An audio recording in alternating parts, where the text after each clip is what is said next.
আসসালামু আলাইকুম। নতুন আরেকটি ভিডিওতে আপনাদেরকে স্বাগতম জানাচ্ছি। আমরা ঘুরতে গিয়েছিলাম আমার বন্ধুর বাড়িতে, সাভার সাদুল্লাপুর গোলাপবাগান যেটাকে বলে, ওখানে বাড়ি করেছে। তার বাড়িতে বেড়াতে গেলাম। তো আসার সময় চিন্তা করলাম একটু নদীতে ঘুরে আসি, কারণ এখন ঘোরার জন্য একটু উপযুক্ত সময়। আমাদের যে তুরাগ নদী, ওখান থেকে বিরুলিয়া ব্রিজ, লোকেশনটা অনেক সুন্দর। তো সেই কথা আমরা চলে গেলাম নদীর পাড়ে। এখন আমাদের মেয়ে বলবে, বলো মা। আমাদের নৌকা ফিরে এসেছে। আমার ভয় লাগছিল যে নৌকা থেকে আমি পড়ে যাব। না, আমরা পড়ে যাব না। তো আমরা একে একে সবাই নৌকাতে উঠলাম। দেখতেই পাচ্ছেন এই যে নৌকাটা এখন ছেড়ে দিবে। তো এই যে অবশেষে নৌকা ছেড়ে দিল। আমরা মোটামুটি নদীর মধ্যখানে চলে আসলাম। তো অনেক এনজয় করলাম নৌকাতে। আমরা অনেক খাবার নিয়ে উঠেছিলাম, অনেক চিপস, ড্রিঙ্কস, তারপর বাদাম, তারপর মটর ভাজা, মোটামুটি অনেক কিছু নিয়ে উঠলাম। ফারিনরা চকলেট খেলো না মা? আমি দেখি নদীর উপর একটা ছাদ, বাবা কোথায় নিয়েছে, আমি কান্না শুরু করে দিয়েছি। আমি কি এখান থেকে পড়ে যাব? এই যে নদীতে এখন এই যে ট্রলারটা স্টার্ট দিল।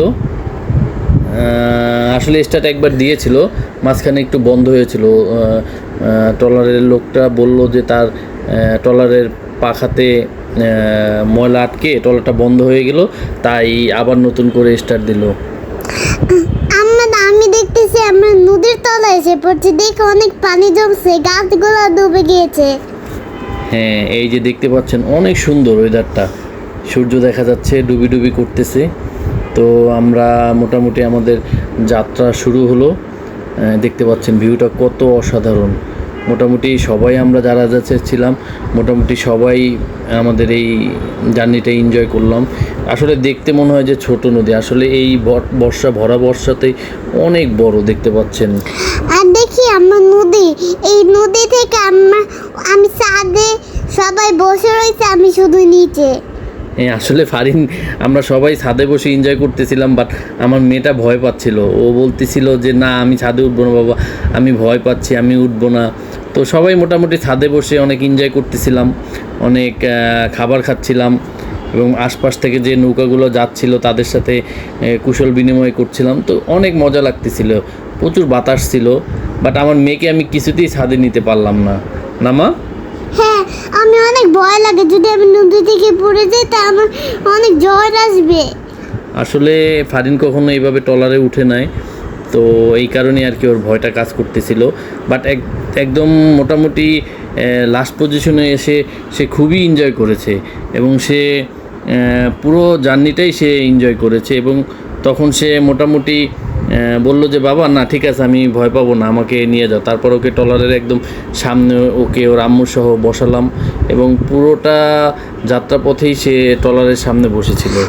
আমার তো আমি দেখি সবে ছাদে পাদে, আর মা ছাদে শীতে বসে রয়েছে, আর বাবা উপরে, আর আমি এখানে একা একা বসে রয়েছি।